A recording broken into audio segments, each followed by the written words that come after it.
당신도 느낀 적 있나요? 살다 보면 꼭 있습니다. 말 한마디만 해도 사람을 기분 나쁘게 만드는 사람. 가까이 있으면 괜히 피곤해지고 대화가 끝나면 힘이 쭉 빠지는 사람. 이런 사람들은 대부분 묘한 말투와 행동 패턴을 가지고 있습니다.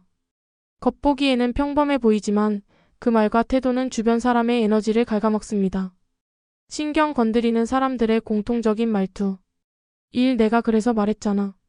늘 정답을 알고 있었다는 듯 뒷북치는 말. 실수나 문제 상황에서 이런 말을 듣는 순간 상대방은 방어적이 되고 관계는 멀어집니다. 근데 그거 별로던데? 상대가 좋아하는 것을 굳이 깎아내리는 말투. 칭찬 대신 비교, 인정 대신 비판으로 일관하죠. 삼라떼는 말이야. 세대 차이를 강조하며 상대방의 경험을 무시하는 말. 대화가 공감이 아닌 지적과 훈계로 변질됩니다. 근데 넌 왜 항상 그래? 사람 자체를 문제 삼는 공격적 말투. 행동이 아닌 인격을 건드리는 순간 관계는 깊은 상처로 이어집니다. 왜 이런 말투가 나올까? 심리학적으로 보면 이런 사람들은 대개 불안, 열등감 혹은 인정 욕구가 강합니다. 스스로를 지키기 위해 남을 깎아내리고 우월감을 얻으려 합니다. 즉, 문제는 말투 그 자체가 아니라 그들의 내면입니다. 피곤한 인간관계의 전형적인 행동. 모든 걸 경쟁으로 만드는 사람. 대화조차 승패로 나누며 항상 이기려 합니다. 피해자 코스프레. 모든 일을 남 탓으로 돌리고 스스로는 늘 억울한 사람을 자처합니다. 애매하게 비꼬는 유머. 겉으론 농담 같지만 듣는 사람만 상처받는 가시 돋친 농담을 합니다. 어떻게 대처해야 할까? 적당히 거리를 두기. 모든 관계를 끌어안을 필요는 없습니다. 불편한 사람과는 거리를 두는 게 가장 건강합니다. 감정적으로 반응하지 않기. 맞대응할수록 더 피곤해집니다. 차분히 받아치거나 웃어넘기는 기술이 필요합니다. 경계선 세우기. 지속적으로 선을 넘는 말투에는 단호히 그 말은 불편하다고 표현해야 합니다. 내 말투는 괜찮을까?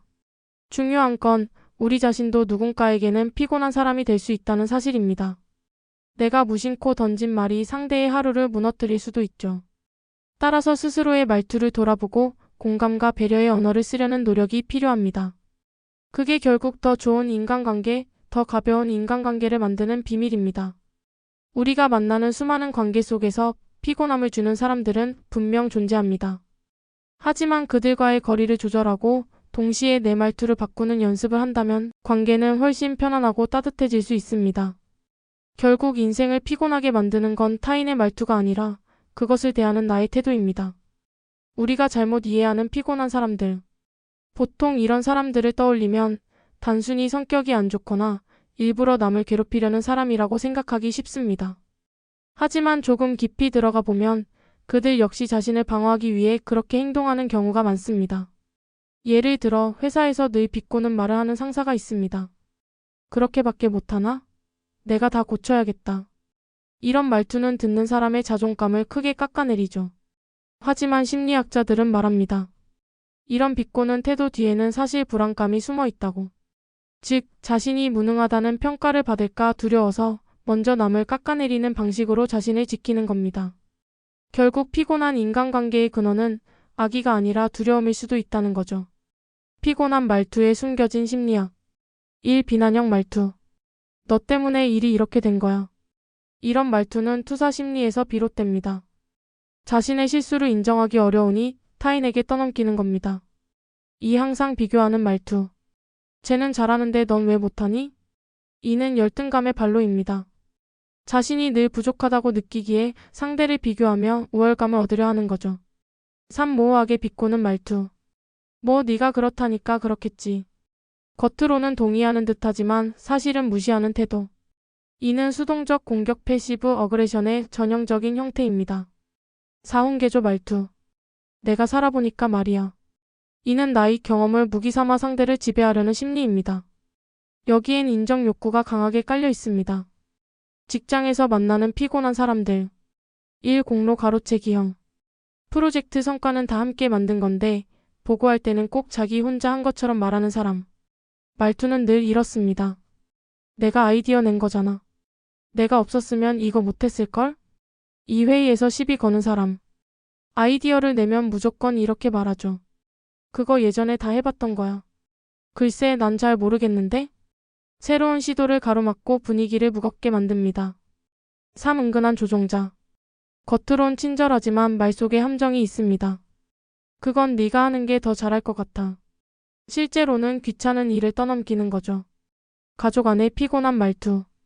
우리는 직장보다도 사실 가족 안에서 이런 말투에 더 큰 상처를 받습니다. 부모의 말투. 다 너 잘되라고 하는 소리야. 하지만 아이 입장에서는 끊임없는 비교와 비난처럼 들립니다. 배우자의 말투. 당신은 왜 맨날 그런 식이야? 작은 불만이 쌓여 결국 서로 피곤한 관계로 변합니다. 형제자매의 말투. 역시 너는 안 변하네. 가족이라는 이유로 쉽게 던지는 말이 평생 마음에 남기도 합니다. 대처 방법. 감정적 거리를 두기. 피곤한 사람과 관계를 맺을 때 가장 먼저 해야 할 일은 내 감정을 보호하는 것입니다. 즉, 상대의 말투에 휘둘리지 않겠다는 태도죠. 예를 들어 누군가 넌 왜 항상 그러냐고 공격한다면 그렇게 들렸구나. 하지만 나는 이렇게 생각해. 라고 감정적으로 중립적인 답변을 하는 겁니다. 이 방법은 상대를 이기려는 게 아니라 내 감정을 지켜내기 위한 최소한의 방패입니다. 대처 방법. 관계의 경계선 긋기. 모든 관계는 거리 조절이 필요합니다. 친구라고 해서 매일 만나야 하는 건 아니고 가족이라고 해서 모든 말을 다 들어줘야 하는 것도 아닙니다. 그 말은 불편하다. 그 주제는 이야기하고 싶지 않다. 이렇게 선을 긋는 말은 무례한 게 아니라 오히려 관계를 건강하게 지켜주는 역할을 합니다. 대처 방법. 내 말투 돌아보기. 우리가 피곤한 사람을 피하고 싶든 누군가에게 내가 피곤한 사람이 될 수도 있습니다. 예를 들어 무심코 이런 말을 쓰고 있지는 않은지 돌아봐야 합니다. 내가 다 겪어봤는데 말이야. 내가 뭘 알아? 그게 뭐 대단한 일이야? 혹시라도 나도 모르게 쓰고 있다면 그 말투를 바꾸는 것만으로도 관계가 훨씬 편안해질 수 있습니다. 관계를 편하게 만드는 말투 습관. 그럴 수도 있겠다. 상대를 인정하는 말. 좋은 생각이야. 상대를 존중하는 말. 고마워. 관계를 부드럽게 만드는 말. 괜찮아, 다시 해보면 돼. 힘을 주는 말. 사람을 지치게 만드는 건 공격적인 말투지만 사람을 살리는 건 이런 사소한 말입니다. 실제 사례로 보는 변화. 한 회사에서 늘 비꼬는 말투로 팀 분위기를 망치던 사람이 있었습니다. 팀장은 매번 화내기보다 차분히 이렇게 말했습니다. 님, 그 의견도 좋은데 이번에는 다른 방식도 고려해보면 어떨까요? 공격적 말투를 중화시키는 방식으로 대응한 거죠. 시간이 지나자 그 사람도 점점 말투를 완화하기 시작했고 팀 분위기는 훨씬 나아졌습니다. 이처럼 말투를 대하는 태도 하나만 바꿔도 관계가 달라질 수 있습니다. 우리가 배워야 할 것. 결국 인간관계에서 중요한 건 누가 더 똑똑한가가 아니라 누가 더 배려하는가입니다. 사람을 지치게 만드는 말투는 순간에 우월감을 줄 수 있지만 결국 관계를 무너뜨립니다. 반면 사람을 살리는 말투는 당장은 티 나지 않아도 시간이 흐르면 깊은 신뢰와 존중을 남깁니다. 묘하게 신경을 건드리는 사람들, 그들은 늘 존재할 겁니다. 우리가 할 수 있는 건 그들과 거리를 두고 동시에 내 말투를 돌아보는 겁니다. 결국 관계의 피곤함을 줄이는 가장 좋은 방법은 상대를 바꾸는 게 아니라 나의 태도를 바꾸는 것입니다. 오늘 영상이 도움이 되셨다면 좋아요와 구독 부탁드려요. 영상 제작에 큰 힘이 됩니다.